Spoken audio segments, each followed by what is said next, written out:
Hi, this is Jason Nickleby, Assistant Director with the Minnesota State High School League, and this is football officiating training tape number 3. Off to a good start with games last week. Looking forward to another set of games this weekend.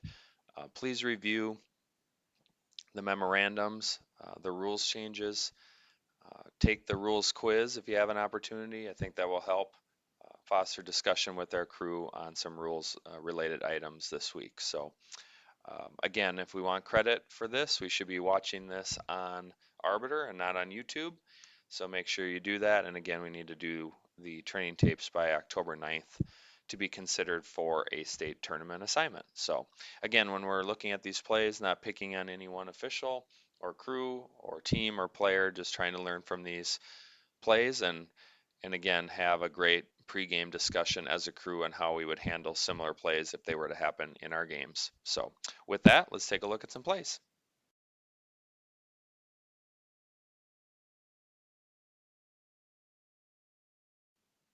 Okay, on this one, let's talk about backwards pass coverage and mechanics. So you'll see here we're in shotgun and we're going to have a pass to the bottom of the screen right away.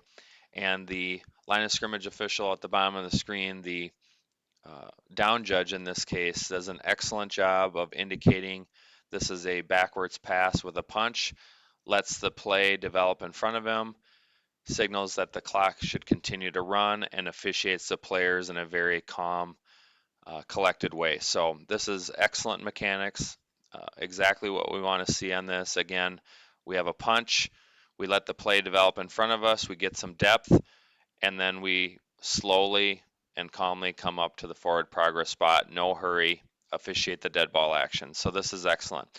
The only thing to consider is when we have an initial pass right off the snap like we do here, we should have the opposite wing be primary on this, especially because it's so deep that it's hard to tell at times if it's forward or backward from that near side.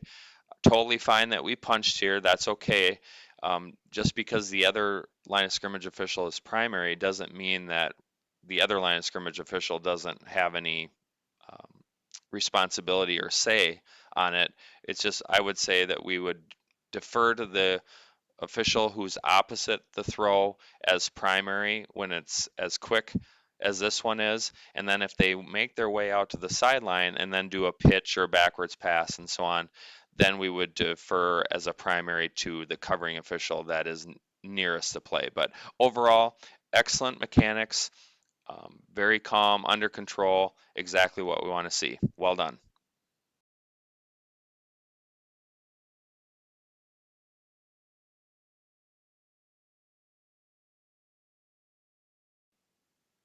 Okay, in this one, let's talk about defensive pass interference and what we're looking for in our mechanics. So we're going to have a flag by the down judge on this. We're going to have a discussion with the back judge, which is good because anytime we have a pass considerably downfield, back judge should be primary for the most part. So they should at least have a a part of the discussion, even if they don't have the flag. And then we have a very nice announcement by the referee here is stationary, uh, goes through those steps really well. But when we're talking about defensive pass interference, or offensive for that matter, but we're talking about defensive pass interference in this particular play, we're looking for four hands initially, because if four hands are going for the ball, that means both players are playing the ball and not the man. Now, does that mean that if they play the man that it's always pass interference? Not necessarily. So that's just one thing that we're looking for because typically when both players are trying to play the ball, any contact is going to be incidental in nature. Now, in this case, it appears that the left hand of the defensive player is on the receiver and he might be hooking him a little bit. What I would say is when we're talking about hook and turn as a category for defensive pass interference, typically you'll see that shoulder, that outside shoulder turn towards the middle of the field, and that really doesn't happen here. So I'm not saying it's not a foul, but just something to consider is When we're looking at hook and turn as our category, typically they hook them and they actually turn them prior to the ball arriving. So based on what I see here, not a lot of turning. Again, doesn't mean it's not a foul. His hand is on him. He might be grabbing him. If grab and restrict, arm bar, hook and turn, whatever our category is what we're going with, that's fine. We just need to be able to describe it to the coach so that we can tell them exactly what the defensive player did here to earn a foul. So um, keep that in mind on defensive pass interference. We need to see some kind of restriction. We're looking for four hands to tell us whether it's potentially incidental contact or not. And if it's not, and we're missing a hand, then it's suspect, and then we need to know what that hand or hands are doing. And if they are grabbing them, hooking them, pulling them prior to the ball's arrival, then we would have a foul for defensive pass interference. And then as you notice on this particular play, that it was second and 19 or third and 19. And so not an automatic first down. So 15 yards from the previous spot, and then we will repeat the down, which is what the crew does here. So very well done on penalty enforcement on this play.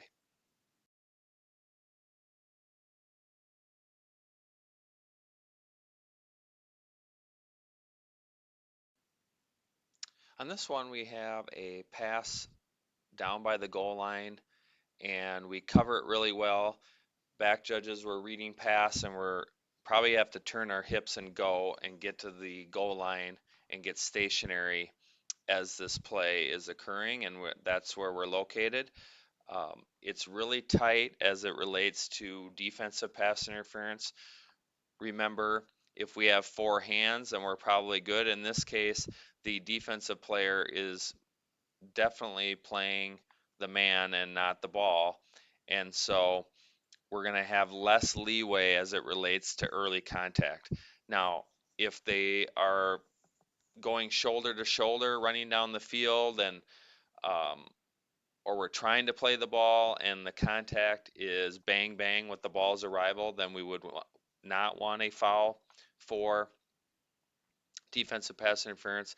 In this case, the defensive player is not in good position and is chasing the receiver. And if any contact is prior to the ball's arrival, we would want a foul for pass interference. Now, it's really tight. Um, would support a foul either way. Um, maybe lean towards bang bang and not have one here, but would understand if we had one because the defensive player is not in good position, is chasing, and if there's any contact that's early, that's prior to the ball's arrival, we would want a foul for defensive pass interference. Now, what's called on this play is illegal personal contact against a defenseless receiver, and that is a really good call. So we've struggled with this. This was a change last year. Remember that if a receiver is in the act of trying to catch a pass and they're defenseless by rule, they can only be contacted one of two ways if the contact is forceful. One, they can initiate contact with open hands, or two, they can do a wrap up tackle. That's not what happens here. We have a shoulder first contact that's very forceful against a defenseless receiver, and this is definitely a foul for illegal personal contact. So well done on this play to have a foul for this. Um, keep the considerations of pass interference in mind, but overall, well done getting this foul. We've struggled with this. It's something we just need to put in our mind and process when receivers are in a defenseless posture as they're trying to attempt to catch a pass.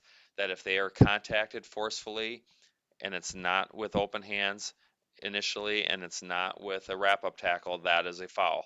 And the one that we get fooled on is a play like this where they initiate contact with the shoulder and then extend their open hands.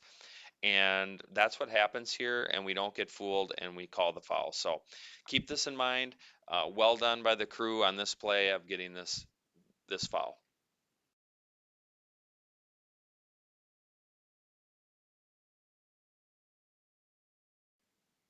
On this one, I want to talk about goal line mechanics as it relates to plays inside the 5 with a line to gain. So in this case, we have a snap about the 5-yard line or so, and then we are going to make the line to gain, which is at the 4. And the referee is going to close on the play, take a peek, and then signal a first down. Now, first, our mechanic for snaps on the 5 and in is we need to make our way to the goal line regardless of where the line to gain is. We can always work our way backwards. Um, so we need to get to the goal line and then work our way back. And even if there is a line to gain, we don't want to stop there, because if we stop there, then we're going to end up getting stuck in the mud at times and then not get to the goal line when that is threatened. So we want to get to the goal line and then work our way back. And then the other piece on this play is make sure that we know the line to gain. We shouldn't have the referee killing the clock for a first down. We should know the line to gain as the line of scrimmage officials, and if it's that close, we should kill it. And if the referee wants to measure, we can measure, but in this case, again, we need to know the line to gain and kill the clock immediately. The referee shouldn't be doing it when he or she comes up to determine that. So um, just a reminder on mechanics inside the 5, and on the snaps inside the 10, we're going to make our way to the 5 and then to the goal line. But in this case, snap at the 5, so go to the goal line immediately and then work our way back to the forward progress spot.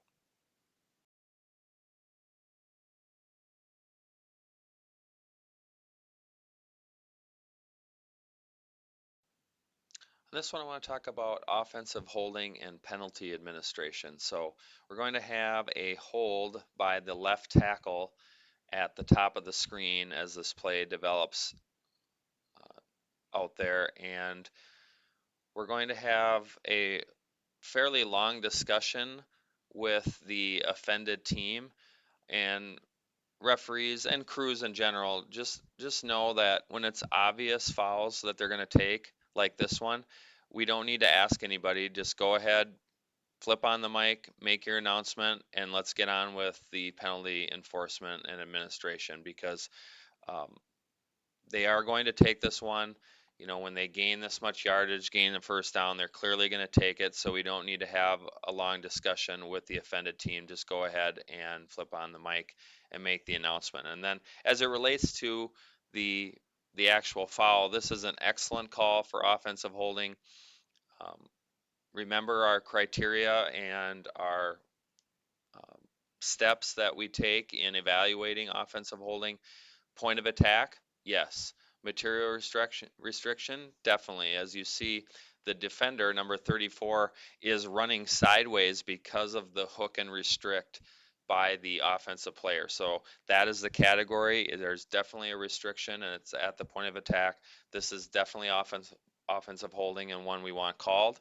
So nicely done in picking this up. Um, Umpires, this would be right in your field of vision, line of scrimmage. You would also get a look at this because there really isn't a major threat for foul in your line of vision either. So ideally would have 2 flags, and the holding action occurs at the line of scrimmage initially. So we're going to go with previous spot enforcement. Even though he continues to hold him down the field, the spot of the foul is that initial uh, holding action, which begins at the line of scrimmage. So we'll go with previous spot enforcement on this one. Again, excellent call for offensive holding, point of attack, material restriction. Category is hook and restrict, grab and restrict, and we would have previous spot enforcement. And then keep in mind, umpires and line of scrimmage, this would be your primary responsibility. Well done by the crew on this play.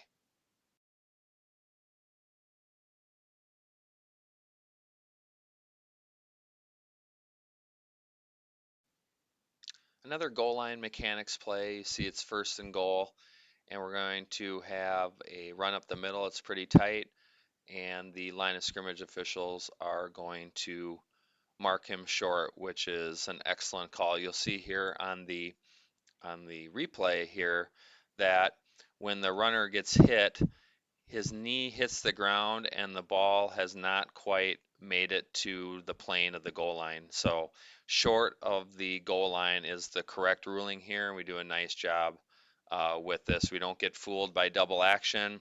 We don't guess. Remember, we got to see the football. If we can't see the football, we can't guess. We can't give them a touchdown unless we see or have knowledge that the ball broke the plane of the goal line prior to the runner being down by rule. So, very nice judgment on this. And again, our mechanics on snaps inside the 5 is to get to the goal line immediately and then work backwards for forward progress, which we do here. So, very nicely done. Umpires, if you can get in there and pin the ball, that's great to do. However, make sure we complete our dead ball officiating responsibilities first. We have a couple players fly out of here. We Number one, we don't want you to get hurt, but number two, um, we need to make sure that we clear our dead ball responsibilities before we even consider pinning the ball. And in this case, the line of scrimmage official gets to it first. But overall, great judgment and mechanics on this play by the crew.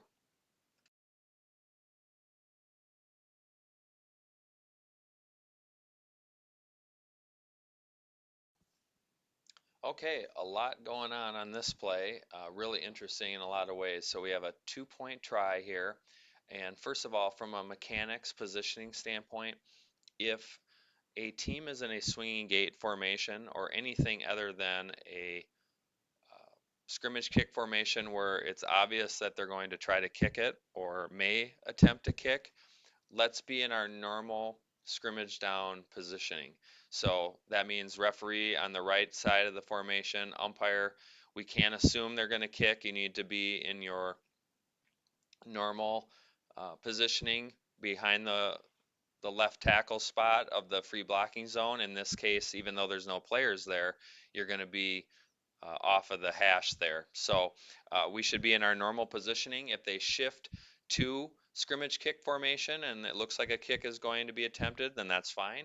Then we'll go ahead and we will shift and move to our positions to rule on the kick. And referees, that means you might have to hold up the kicking team to allow the umpire to get to his spot, his or her spot. And then if you need to pump it up, no problem, and then move back to your spot and go from there. So that's what I want to talk about positioning wise. If they're not in scrimmage kick formation, then go to our normal positions and then adjust from there. Um, as far as scrimmage kick formation is concerned, that's on page 31 of the rules book, and that says that if a player is in position with a knee on the ground 7 yards or more behind the line of scrimmage, in position to be a holder, and receive the snap with another player 3 yards or less behind that player, then they would be in scrimmage kick formation, and that would allow them to have numbering exceptions. Now, it appears they have 550 through 79, which means they don't have to be in scrimmage kick formation to have a play like this. Um, if they were to have numbering exceptions out there, meaning they have less than 550 through 79, then they cannot have numbering exceptions on this play because they are not in scrimmage kick formation. That's the only way they can have numbering exceptions. In this case, they're not in scrimmage kick formation, so they need to have 550 through 79. It appears that they do. And then the other piece on this, or there's several other pieces. Um, another piece to consider: anytime we have a trick play or unusual play, they need to run it to the letter of the rule. The formation has to be exactly per rule. They have to have everyone on the line or off the line, backs, etc. They need to run it to the letter of the rule. In this case, it appears that they do that. They run this play really well, and it appears the formation is in good working order. They have 550 through 79, which they need since they're not in scrimmage kick formation, and they have a person or a player under center to receive the snap, but he does not receive the snap. The player, the back behind him, receives the snap and then throws it to the player who was in that quarterback type position under center. And the center is legal in this case because he is on the end of the line, and assuming he's a legal number, he would be an eligible receiver. And all three, in fact, are eligible receivers on the right hand of the formation and the back on the left. So this is a legal play because if you look at page 61, of the players of A who are not on the line at the snap, only one may penetrate the vertical plane through the waistline of his nearest teammate who is on his line, and he must have his hands in position to receive the ball. If it is snapped between the snapper's legs, which it is in this case, but he's not required to receive the snap, which he does not in this case. Any other players must be in legal position as a back, which they are. So um, this is a really well-designed play. They run it to the rule. Um, just a couple things to keep in mind. If they are not in scrimmage kick formation, then they need to have 550 through 79. We need to be in our normal officiating position mechanics. And if they run a trick play, they need to run it to the letter of the rule, which it appears that this team does on this play. So a lot to consider rules wise, formations, numbering exceptions, backs versus linemen, etc. A lot to consider, and our mechanics and positioning, but I believe that we handle this play well.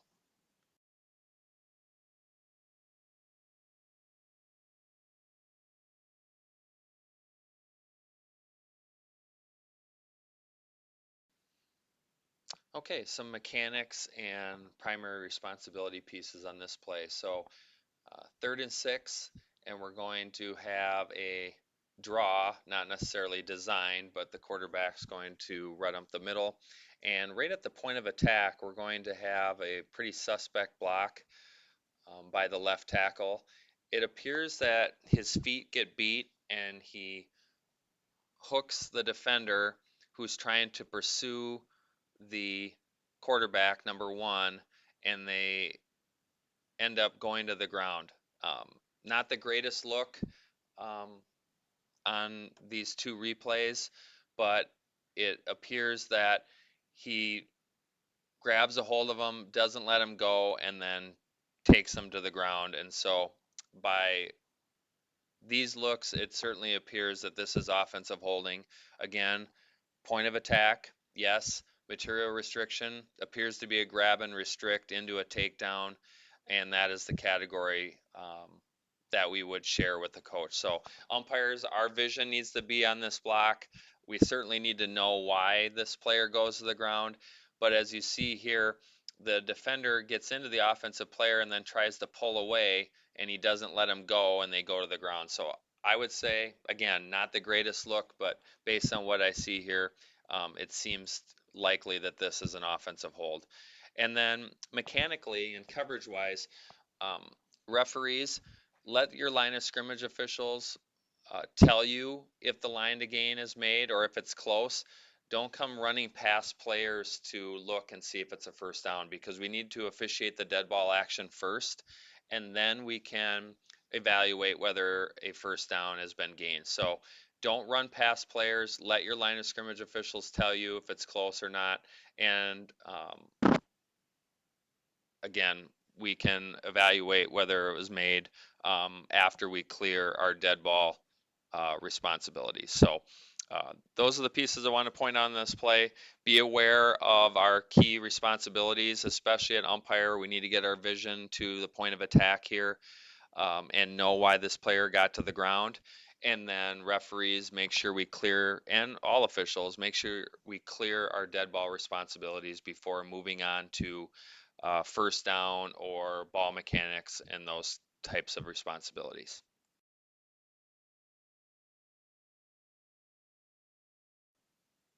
On this one, I want to talk about ineligible downfield and our philosophy and mechanics for this type of play. So you see, we have a quarterback that rolls to the bottom of the screen, then throws it across the formation. And by the time the pass lands, there are a few linemen that are about 10 yards downfield. And we get fooled on these quite a bit. Remember that ineligible downfield is probably the most incorrectly called foul at all levels of football, and that's because we get fooled by where the linemen are and at the time the ball is touched or hits the ground, etc., and not where they were when it was released. And in this case, when the ball was released, the linemen were within that 2 yard belt. And we do a nice job of not getting fooled by this, not having a foul for ineligible downfield, even though the defense clearly wants it. Um, and this would be the responsibility of the line of scrimmage officials. And again, it's a two-step process. You see the linemen and where they're located. If they are at least 3 yards downfield. Make it a solid three. I know the rules too, but make it a solid three. Make it good. Um, when you see them at that spot, 3 yards and beyond, then look for the ball. If the ball is still in the passer's hands and then subsequently throws it, we would have a foul for ineligible downfield in that case. But in this situation, we do a nice job of not calling this. We don't get fooled by how far the linemen are downfield. And then the other piece is if we are clearly throwing it away or clearly throwing it short, um, we're not going to have a foul for ineligible downfield. We're not going to have a foul for um, pass interference unless that player can make a play on the ball.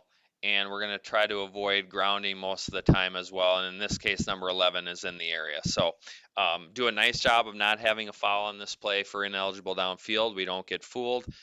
We need to make sure that we follow the two-step process, see the lineman at least 3 yards downfield, look for the ball. If the ball is still in the passer's hands and he subsequently throws it, then we would have enough for a ineligible downfield foul.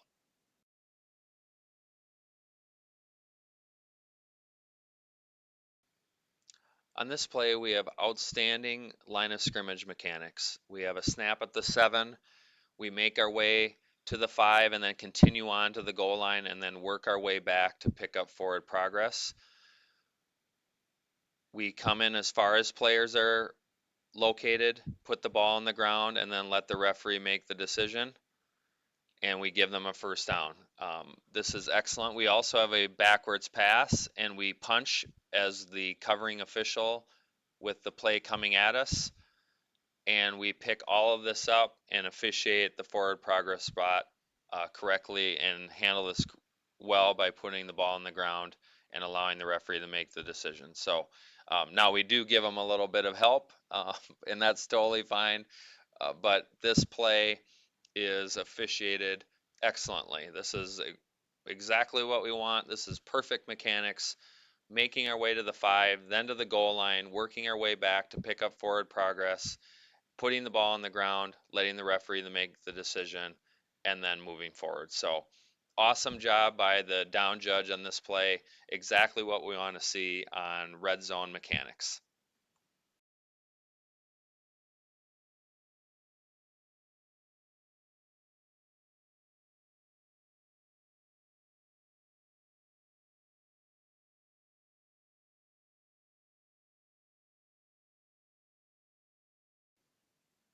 Free kick play here. Pretty big spot in the game. One score game, 2 minutes to go, and we're going to have a free kick out of bounds called by the down judge. Now, a couple things to remember and consider. Make sure we're in good position. We're at the pylon, officiating forward, because we need to determine if this player from R is in or out of bounds. And remember that the definition of out of bounds is a player or other person is out of bounds when any part of the person is touching anything other than another player or game official that is on or outside the sideline or end line, and that player remains out of bounds until returning to the field with any body part touching the field and no body part touching out of bounds. So if this player touches the ball while they are touching the field of play or once they left the ground from the field of play,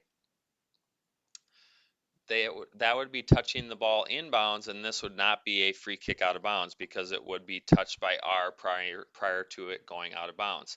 In this case, the down judge determined that the ball was touched by the return player number 13 while he was touching the sideline.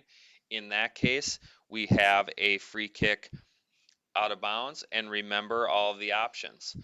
Uh, and we forget the 5 yard out of bounds or 5 yards from the dead ball spot. We forget that one. In this case, they're not going to take that because the kick is way down there. But remember that option, especially on an onside kick or similar. We forget the 5 yard option from the dead ball spot. But they can also have them re-kick, which they're not going to take in this case, but they would also have the option to take the ball at the inbound spot 25 yards beyond the previous spot. So if we're kicking from the 40 like normal, 25 yards from there puts us at the R35. If we are kicking off from any other spot, remember that the rule does not say we place the ball at the 35-yard line, even though referees make that announcement quite a bit. Remember, we are placing the ball 25 yards beyond the previous spot. Or they can always decline the penalty and take it at the inbound spot, which they won't take. So just remember the options. Remember the definition of inbounds and out of bounds and what makes this a free kick out of bounds or not. Remember all those criteria and all the options for penalty enforcement.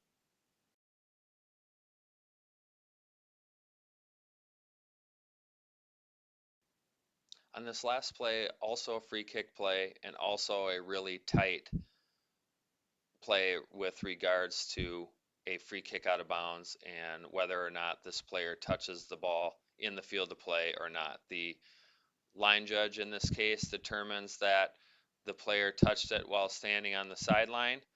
The coach is trying to give him some feedback about that, but ultimately we go with a free kick out of bounds. Referee gets the option, and they determine that they want to take it 25 yards from the previous spot.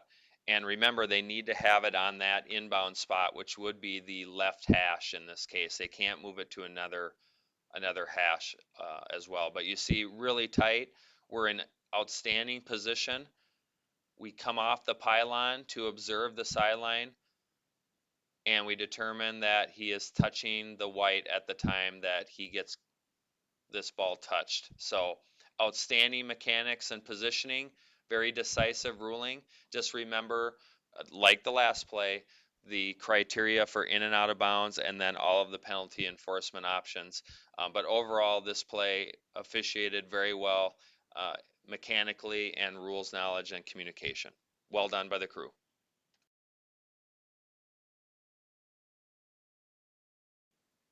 Okay, that will do it for training tape number 3. Some special teams plays here at the end, but ultimately really focusing on mechanics and our positioning, especially on plays inside the 10-yard line, inside the 5, free kick, scrimmage kick plays, really concentrating on our mechanics, our positioning, but also rules knowledge. And there are a few plays in this training tape that are covered on the quiz this week. So I encourage you to take that and discuss those quiz questions with your crew. So um, again, great job by the crews in these plays, and a lot of stuff to learn from and things to consider. Again, if officiating was easy, everybody would do it, and appreciate all of you that are giving it a try and have done it for so long to commit to giving the kids an opportunity to play high school football. So have a great game tonight or Friday or whenever you're working this weekend. Stay safe, and we will talk to you next week.